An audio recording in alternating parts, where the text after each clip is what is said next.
We have another night of content from Tucker Carlson concerning January 6th. So this is probably, I think this is content from last night that was released in video form this morning through YouTube. So it's not live content from tonight, but the latest video release form of content that we have. So it's two videos. First is titled "Here's the Truth." Second is an interview with QAnon Shaman's lawyer. Well, let's take a look. Good evening and welcome to Tucker Carlson Tonight. One of the hallmarks of people who are telling the truth, in case you were wondering how to tell the difference, is that people who are telling the truth are calm. They don't wave their hands around and make wild accusations. They don't need to do that. It's enough to say what they know. And if honest people turn out to be wrong about something they have claimed, they'll admit it. They don't. Just going to make a slight modification. You can be fired up, but people who are telling the truth have actual facts and evidence to back things up.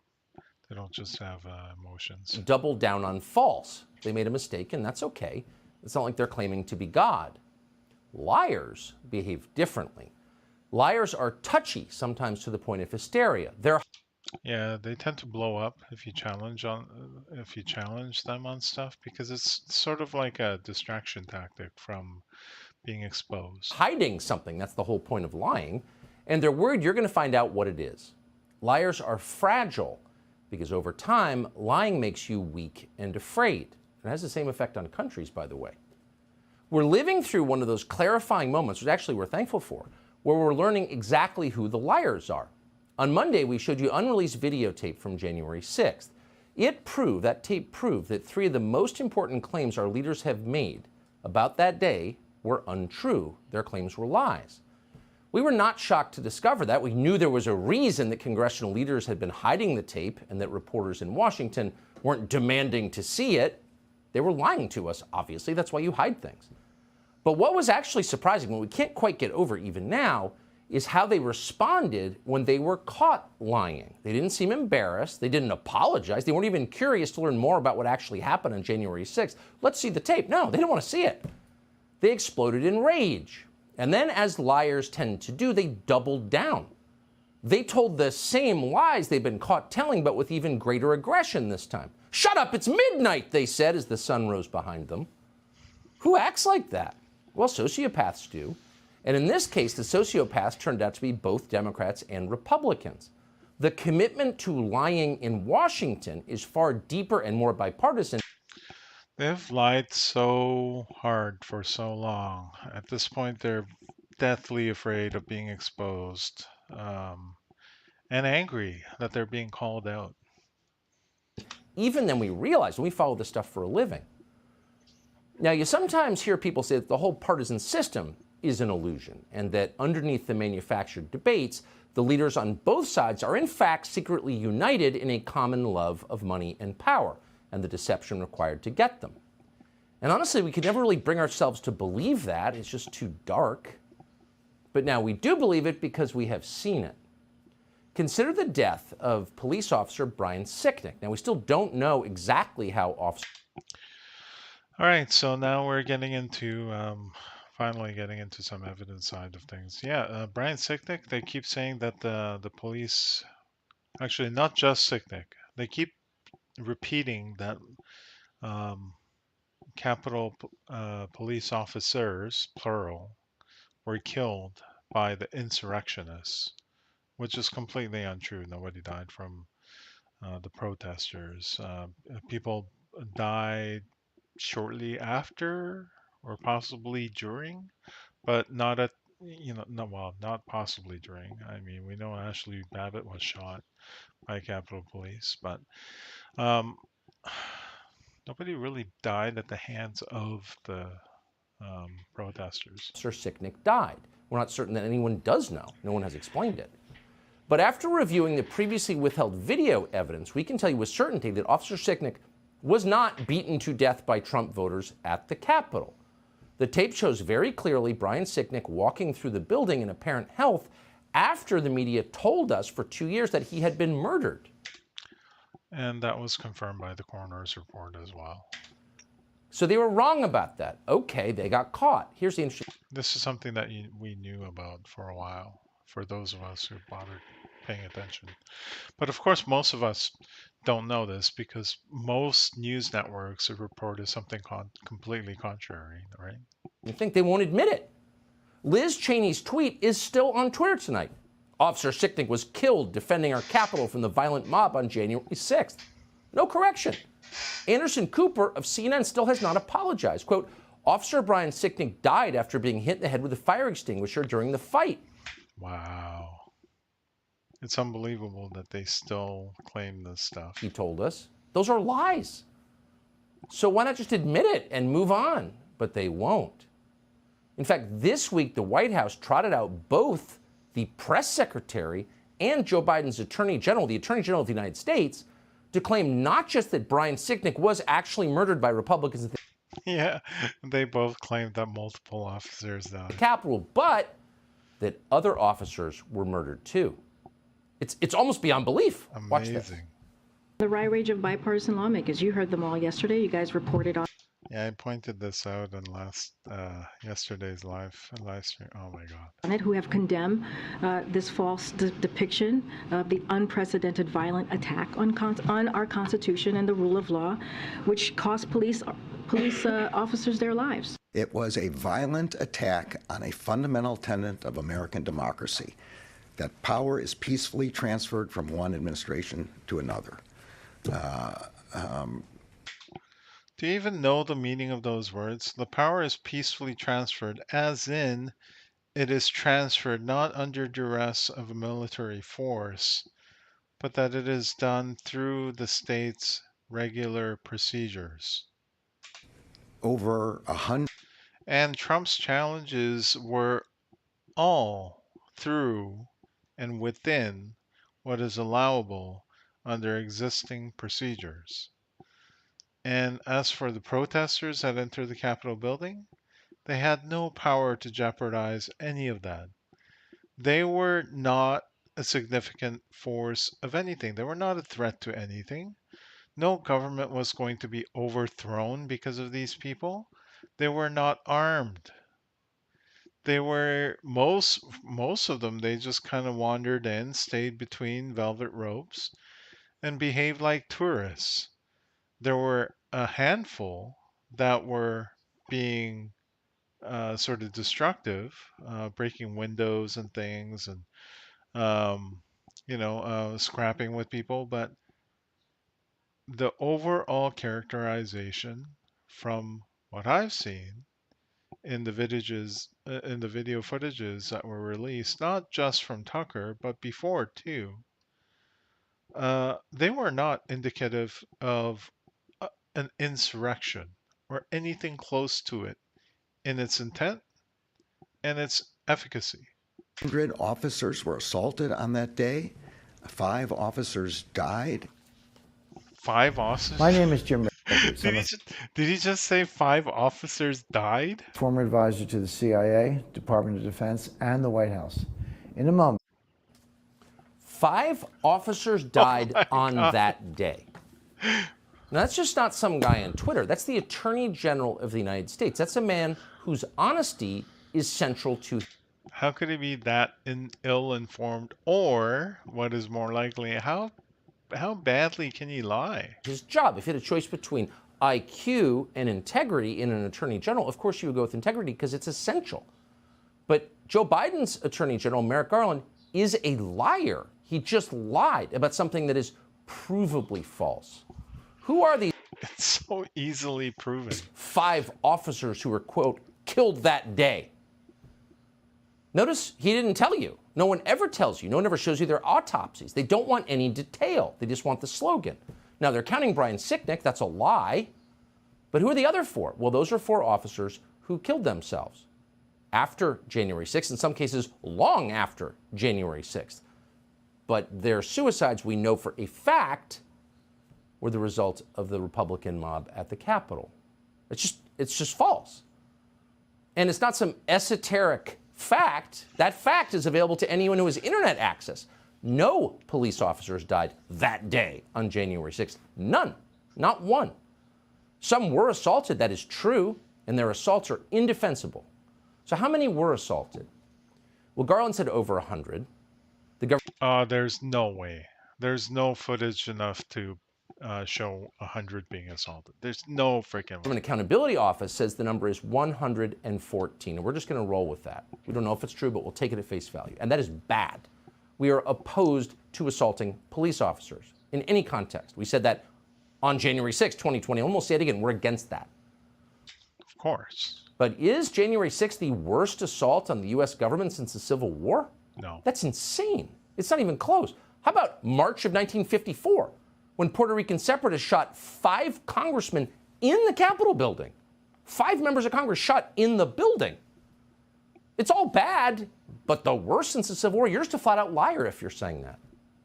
More recently, this is an event we all remember, Antifa descended on Washington, D.C. to force the sitting president from office. But it was Trump, so that's cool. While they were there, they set a historic Christian church on fire, St. John's in Lafayette Square. Do you remember that? You should, because it happened Labor Day weekend less than 3 years ago.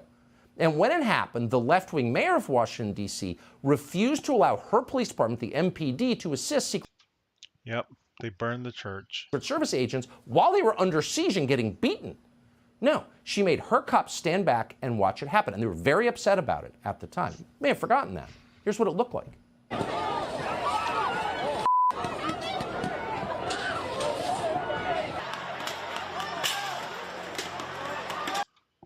Yeah, none of this destruction and setting buildings on fire happened during January 6th. This is so much worse, and they're just silent on it. I believe there are several fires raging now down this street, and this is what you hate to see. There are people throwing fireworks and who knows what else.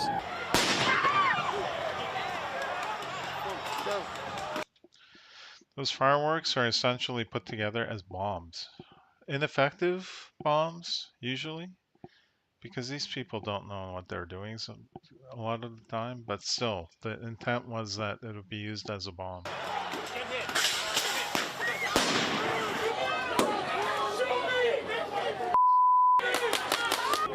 And that crane is just fully engulfed.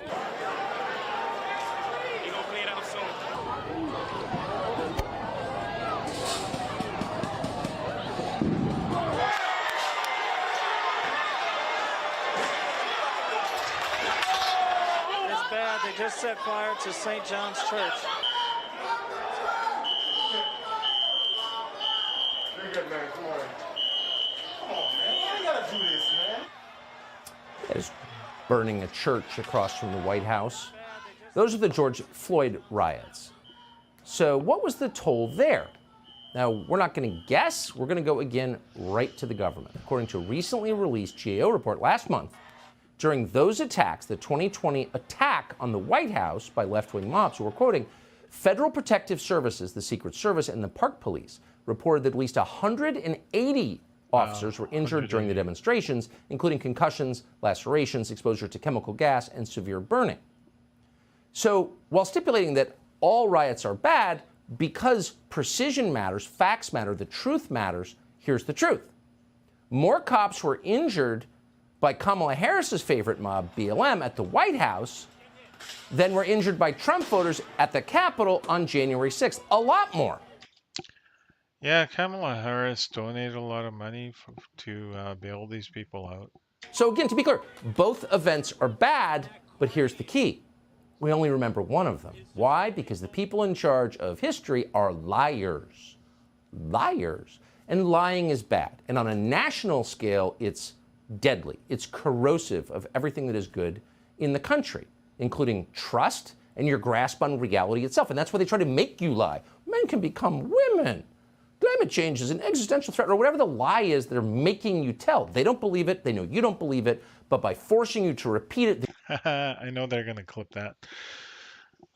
Because they're looking for any kind of ammunition to launch emotional arguments with no facts. Because, when they try to battle with facts, they'll lose every single time. they degrade and control you. They make you less of a person. They also hurt individuals. We told you Monday about Navy veteran Jacob Chansley. He was tried by the media, convicted of being a domestic terrorist, and sentenced to 4 years in prison. What exactly was Jacob Chansley's crime? Well, no one was ever very precise about that. Here's what the media told you it was. In his horned helmet, fur pelts, and face paint, Jacob Chansley became known as the QAnon Shaman. But prosecutors called him the most prominent symbol of a violent insurrection. He's been in jail since January, and he's trying to get out, but prosecutors say he is still too dangerous to release. Make no mistake. They targeted him because he looks convenient optically.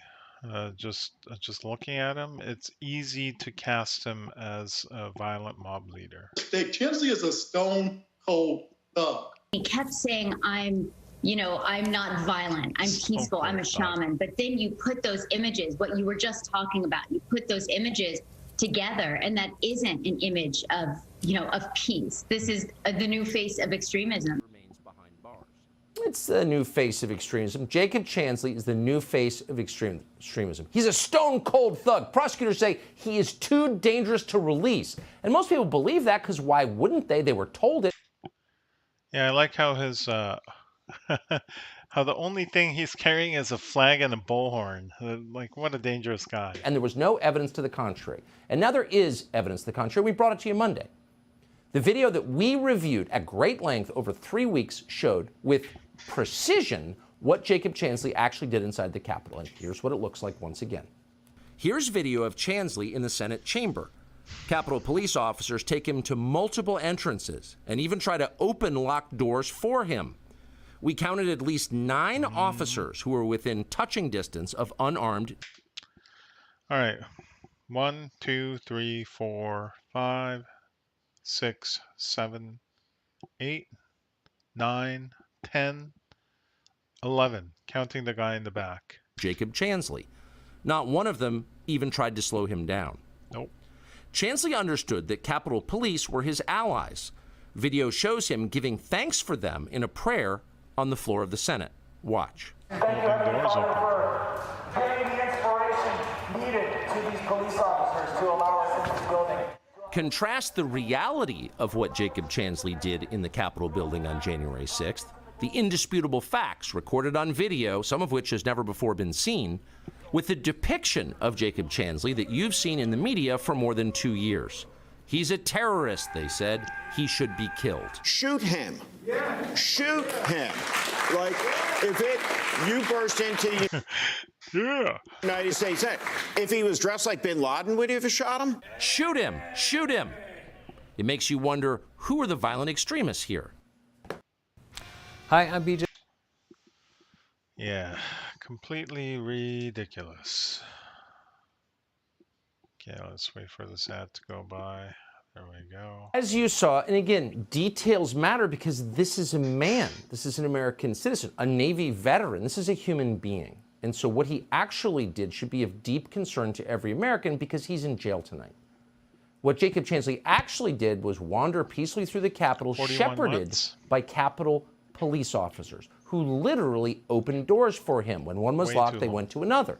Dozens of officers stood and watched him. All of them had guns. Jacob Chansley did not. They never told Jacob Chansley to get out. The head of the Capitol Police today said he was trying to calm the situation. It was already calm. He was the only protester in the frame. They could have let him outside. They didn't. They helped him. We're not going to speculate as to why. We don't know why. All we know is what we see on the tape, and no one disputes it. We didn't cherry pick it. We didn't make it up. Once inside the Senate chamber, as we told you, Chansley said a prayer thanking God for the kindness of Capitol Hill police. And good for him, they were kind. This was not a domestic terrorist.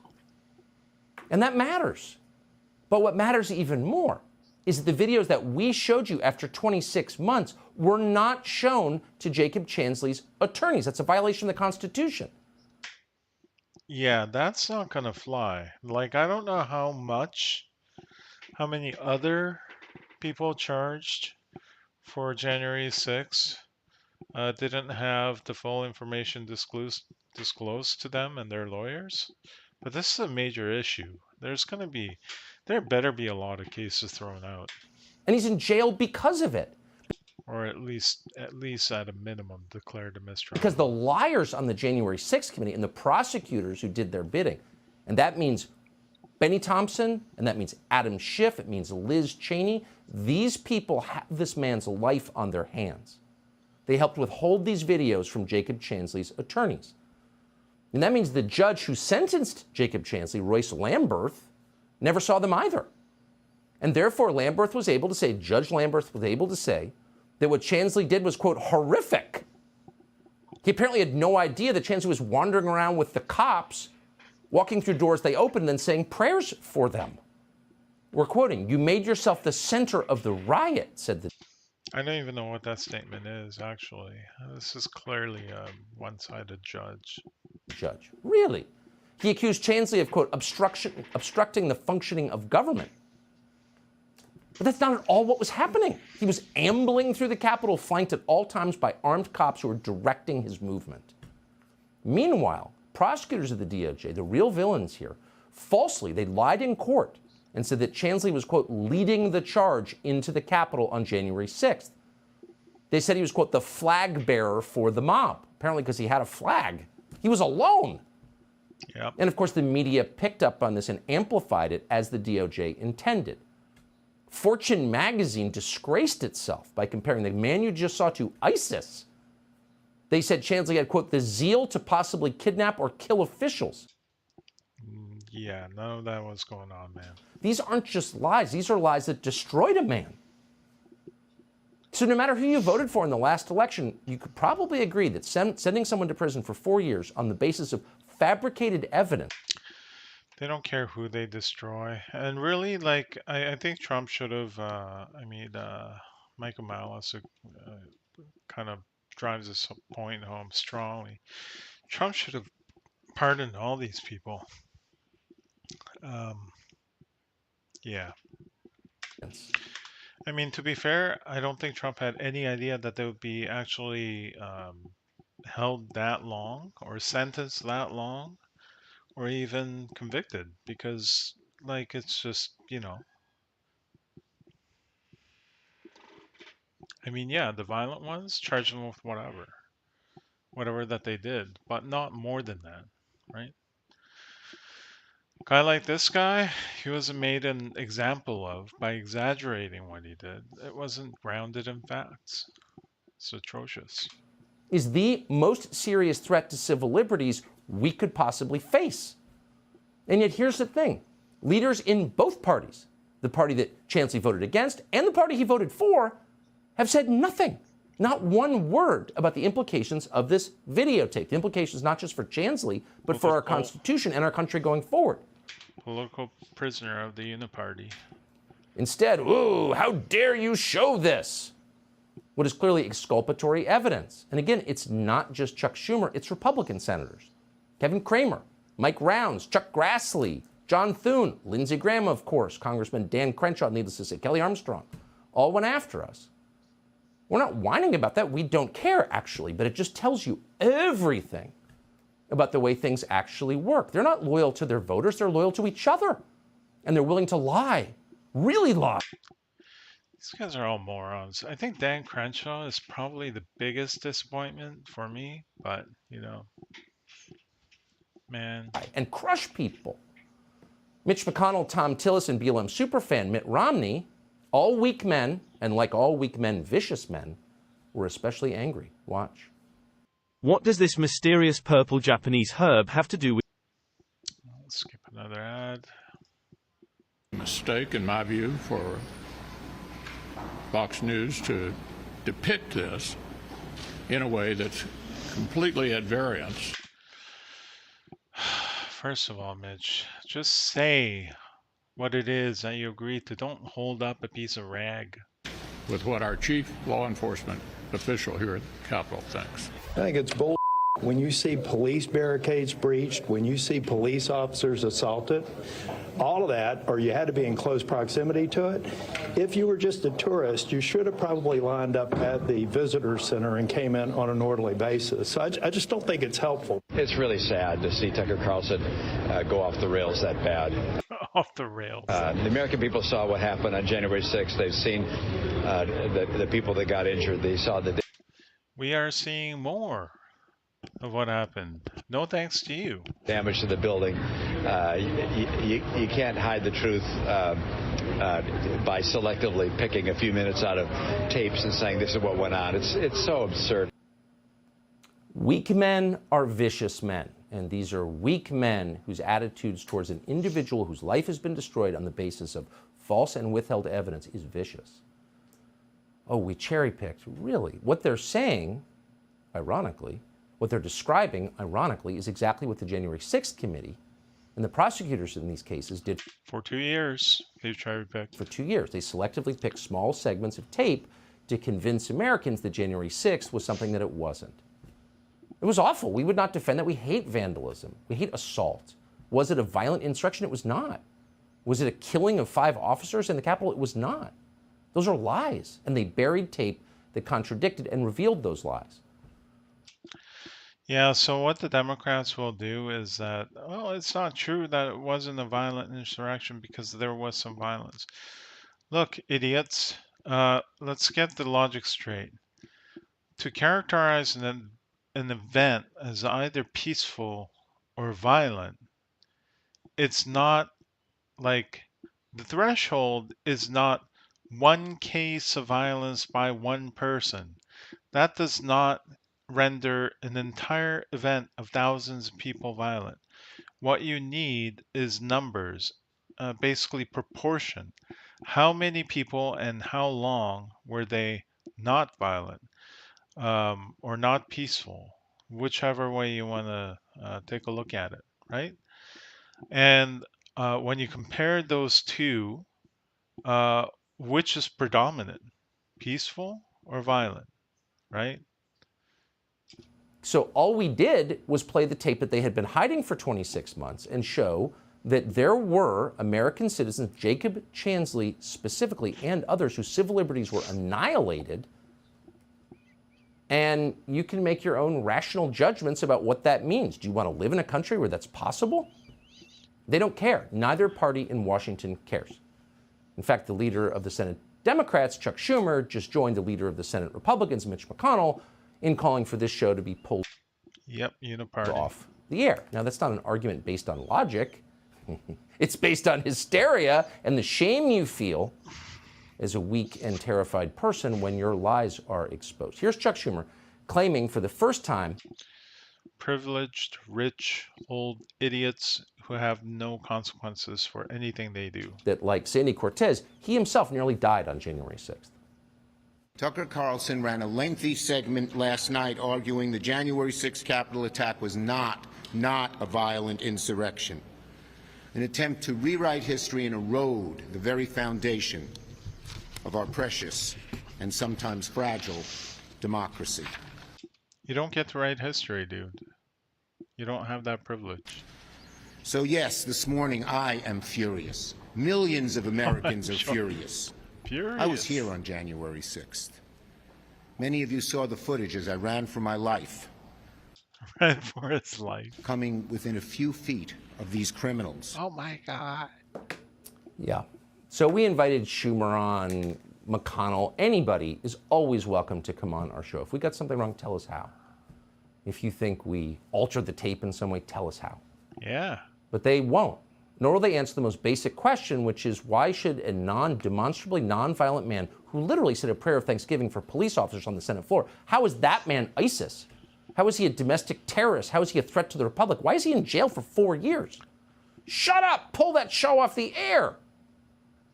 They won't answer any questions. But we have a question, which is how in a free country guided by the Constitution were these people allowed to withhold evidence from Jacob Chansley's lawyer?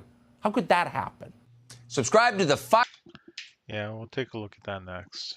That's atrocious. I had no idea that was withheld from the lawyers of these people. Albert Watkins represented Jacob Chansley at his trial. He had not seen that video evidence until we broadcast it on Monday, and we're happy to have him join us now. Mr. Watkins, thank you for coming on. If you could just restate clearly, just to make sure that, I don't want to put words in your mouth. Had you seen that clearly exculpatory tape of your client at trial? No. We went through. That's amazing that footage didn't make it onto the trial. Extraordinary efforts on behalf of our client to put him in a position of knowledge. That's my duty as an agent of the court, to make sure that he knew everything that the government had, good and bad, to put him in that position to make a learned, informed, voluntary decision about whether to go to trial or take a plea. And remember, this is a man who had tremendous intelligence, very gentle, very, very articulate, who was diagnosed 15 years earlier by the government with a mental health issue. And the government knew that. The government knew through 3 hearings when we begged and pleaded to get this man out of solitary confinement, literally falling into an abyss mentally. And through each of those 3 hearings, that government assistant U.S. attorney knew the most important aspect of that hearing was that Jake was not violent. The government knew. They knew that Jake had walked around with all of these police officers. They had that video footage. I didn't get it. It wasn't disclosed to me. It wasn't provided to me. I requested it. I filed the requisite pleadings for it. And whether I did or not, they had a duty, an absolute duty, with 0 discretion to provide it to me so that I could share it with my client. I never got it. Very simple question. It's shocking that this could happen and happen with the knowledge of Liz Cheney and Adam Kinzinger and Chuck Schumer and all the ghouls around the story. How can this man still be in prison tonight? He's still in jail tonight, right now. Well, it's a tragedy. I mean, what's happened is truly a dagger in the heart of our American justice system. We can't allow it. And but for you disclosing it, and whether this isn't about you, this isn't about January 6th. This is about So I don't know enough about law to know what can be done now. I'd be curious to see. I'm pretty sure Tucker's going to ask that question. our justice system being so compromised, the very integrity and core of that which we wore as a badge of honor for the entirety of our nation's history has been rendered a vile, disgusting mess by a Department of Justice that was running amok. And they didn't share the video of my client, the footage of my client with 9 officers surrounding him, peacefully wandering about. 11, dude. Trying to help him, trying to get him access to the Senate chamber. They didn't, because it didn't fit their narrative. And but for you disclosing it, I don't know where we'd be. Yeah, why they're attacking you makes no sense at all, because by doing that, they're shrouding in secrecy, or trying to, their own assault on democracy. Yeah, I mean, it's dogs barking to me. Speaking for myself, I don't care at all. But I feel for this man who I've never met, sitting in jail tonight. I mean, it's really beyond belief. He is a tremendous, intelligent, peaceful man. Albert Watkins, his former attorney, thank you so much for that. I appreciate it. My pleasure. Hey, Sean Hannity. Okay, so that didn't really answer what can be done now. I don't know. Anybody in the comments that know that?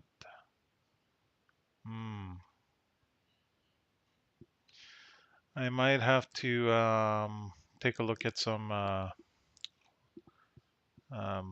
videos from maybe Nick Ricchita, maybe Legal Mindset. Maybe Kurt made a video on civil law. I'm not sure. I'll have to check. But anyway, let's take a look at the press's response, and then Speaker McCarthy's response in response to the press. Capitol Police Chief and the Senate Republican leader both raised concerns about the footage that you gave to Tucker Carlson, the way he portrayed it. He portrayed it as a mostly peaceful day. Do you have concerns with that portrayal? You know, you asked the same question yesterday. So the question was, in the way that Tucker Carlson portrayed the events as mostly peaceful, are you concerned with the way it was portrayed? Let me walk you back through that. The Capitol Police Chief, we went to them and asked, is there any clips in the process of where you see, tell us any warnings? He only had one and we cleared it up. Lo and behold, Swalwell had already put that clip out on the internet for the last year and a half. I'm not sure if you asked based upon any of those about what you did with CNN. The clips were when cleared CNN with told Capitol Police. where the leaders were taken. A secret place where they told us we couldn't even tell people. I know, and I'm answering your question. You can ask whatever question you want, but I have the right to answer your question. Mr. Speaker. I'm answering his question, thank you. When CNN told the American public that we were at Fort McNair, I don't know if we can go back there. I don't think that's even changed. But you have now told your network, the entire world, where we go. I didn't hear one question from your network either when you would know when subpoenas were released before anybody else. I didn't know that your network got upset when you sat in Statuary Hall, when nobody else networks got anything. And I'm not sure your network got upset either when you had the Speaker of the House daughter do a documentary filming where we are in a security. So basically they complained about nothing for 2 years and only are now complaining when Republicans are having access to the same information that the Democrats had for 2 years. Place walking through this when people weren't supposed to know. So now you're upset that we allowed somebody else just to have transparency. Now the Capitol Police was able to see it, and you know what the Capitol Police told us too is that January 6th committee never asked them. So I thank you for your question. Yes. MSM, that's MSM for you. All on the side of Democrats. And it doesn't matter what kind of lies the Democrats tell. Like earlier we saw, like 5 officers died that day. Completely untrue. So that's it for now. Next, I'll try to find out what can happen to the QAnon Shaman and the rest of the people that are being held. I'll try to find out what legal recourse they have. I don't know if they can do it.